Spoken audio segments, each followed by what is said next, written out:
جناب صدر اور تمام سامعین حضرات، آپ تمام سے ایک دفعہ گزارش ہے کہ شعور کا دامن ایک دفعہ پھر تھام لیجئے.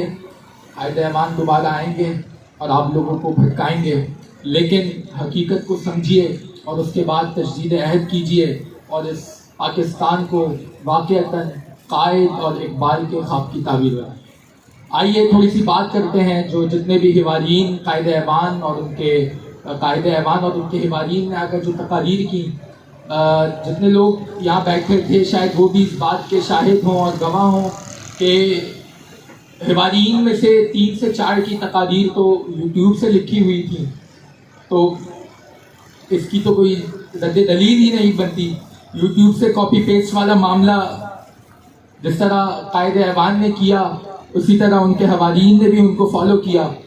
اس کے بعد دوسری مجموعی طور پر جو سب سے بڑی کمزوری یہاں پہ دکھی اور جس چیز غلط فہمی کا ادراک ان کو ہوا، وہ یہ ہوا کہ وہ خواب کو تعبیر بتانے لگے. یہاں پر آدھے سے زیادہ حوارین نے آ کر یہ بتایا کہ خواب یہ تھا اور خواب کے لیے اتنی جانیں قربان ہوئیں، اتنے لوگ نیزے کی ارنیوں پر چڑھے اور یہ اور وہ.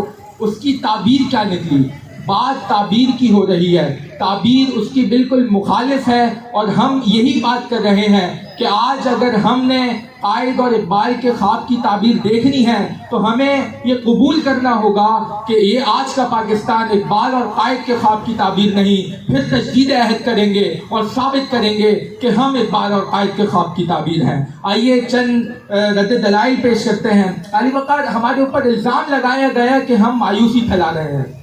ہرگز نہیں، مایوسی نہیں، حقیقت دکھا رہے ہیں. جس طرح ہم غیر شعوری طور پر قائد اور اقبال کے خواب کو بھول چکے ہیں، اس کو یاد کرنے آپ کو یاد بتا رہے ہیں کہ قائد اور اقبال کا خواب کیا تھا. اگر ہم قائد اور اقبال کے خواب کو سمجھ گئے تو اس کے بعد ہمیں تعبیر بننے میں دیر نہیں لگے گی. آ کر یہاں پر بات کی گئی کہ جی بچے تعلیم حاصل کرنے جاتے ہیں. میں پہلے ہی اس کی جو ہے وہ دلیل دے چکا تھا کہ تعلیم کے اوپر بھی اقبال نے فرمایا کہ اللہ سے کرے دور تو تعلیم بھی فتنہ، اللہ سے کرے دور تو تعلیم بھی فتنہ، املاک بھی، اولاد بھی اور جاگیر بھی فتنہ. تو آج آپ اپنے تعلیمی نظام کا حال دیکھ لیجئے اور بات مجموعی طور پر کی جائے گی. اکا دکا مثالیں جس طرح ڈان پبلک اسکول یہاں پر موجود ہے، یہاں پر باشعور لوگ موجود ہیں تو وہ اس غلطیوں کو تسلیم کر رہے ہیں. لیکن مجموعی طور پر اگر بات کی جائے تو یہی وہ کالج اور یونیورسٹیز ہیں جہاں پر بحثیت کے باڑے بن چکے ہیں.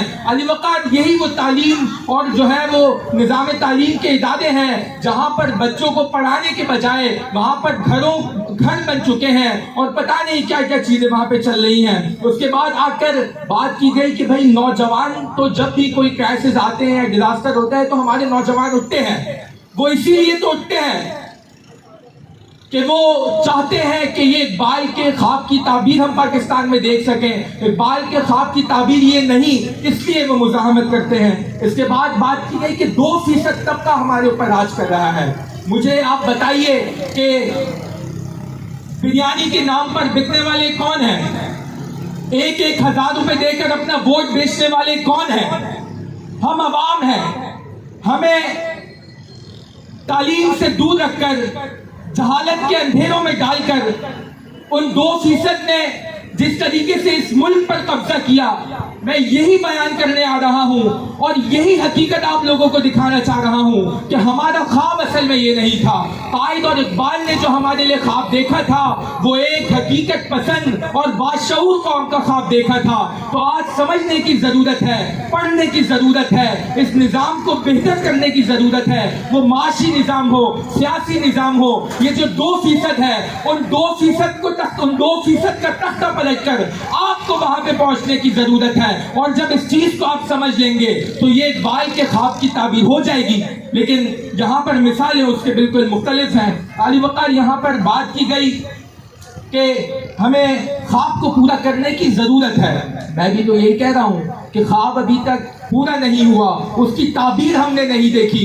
ہم جیسے باشعور لوگ جب ان جیسے لوگوں کے سامنے کھڑے ہو کر یہ کہیں گے کہ بھائی ہم غلطی پر تھے، ہم تسلیم کرتے ہیں، اب ہم تجدید عہد کریں گے اور اقبال اور قائد کا خواب پورا کریں گے، تو یہ واضح دلیل بن جائے گی کہ ہم اقبال اور قائد کے خواب کی تعبیر پوری کرنے جا رہے ہیں. اس کے بعد قائد ایوان نے آ کر کہا کہ ماضی کی مثالیں نہ دیں، ان کے آدھے سے زیادہ مقررین نے آ کر ماضی کی مثالیں پیش کی، تو میں آج آپ کو حالیہ مثال ہی دے دیتا ہوں۔ ٹرانسپیرنسی انٹرنیشنل رپورٹ کے مطابق اگر قائد ایوان اس چیز سے واقف ہیں تو پاکستان کے اندر سب سے زیادہ کرپٹ ترین ادارہ عدالت، دوسرا کرپٹ ترین ادارہ تعلیم، تیسرا کرپٹ ترین صحت، چوتھا کرپٹ ترین جائیداد کی خرید و فروخت والے۔ تو یہ عام لوگ ہی ہیں، ہم لوگ ہی ہیں۔ ان کے پاس اور ہمارے پاس ابھی تک اقبال اور قائد کے خواب کی صحیح اسباق نہیں پہنچے۔ اگر ہم سمجھ گئے کہ اقبال اور قائد کا خواب کیا تھا تو یہ خامیاں خود بخود ہمارے اندر سے نکل جائیں گی، اور جس دن ہم اس چیز کو سمجھ لیں گے تو ہم اقبال اور قائد کے خواب کی تعبیر بن جائیں گے۔ بات 2% کی نہیں، بات آپ سب کی ہے، کیونکہ وہ 2% آپ سب کی ہی نمائندگی کر رہے ہیں۔ بس میں اس شعر کے ساتھ اپنی تقریر کا اہتمام کروں گا، کیونکہ میں جانتا ہوں آپ لوگ باشعور ہیں، اپنی غلطی کو تسلیم کریں گے اور پھر اقبال اور قائد کے خواب کی تعبیر بنیں گے کہ شہر ماتم تھا اقبال کا مقبرہ، تھے عدم کے مسافر بھی آئے ہوئے، خون میں لت پت کھڑے تھے لیاقت علی، روح قائد بھی سر کو جھکائے ہوئے، کہہ رہے تھے سبھی یہ کیا غضب ہو گیا، یہ تصور تو ہرگز ہمارا نہیں، کہہ رہے تھے سبھی کیا غضب ہو گیا، یہ تصور تو ہرگز ہمارا نہیں، یہ تصور تو ہرگز ہمارا نہیں۔ بہت شکریہ۔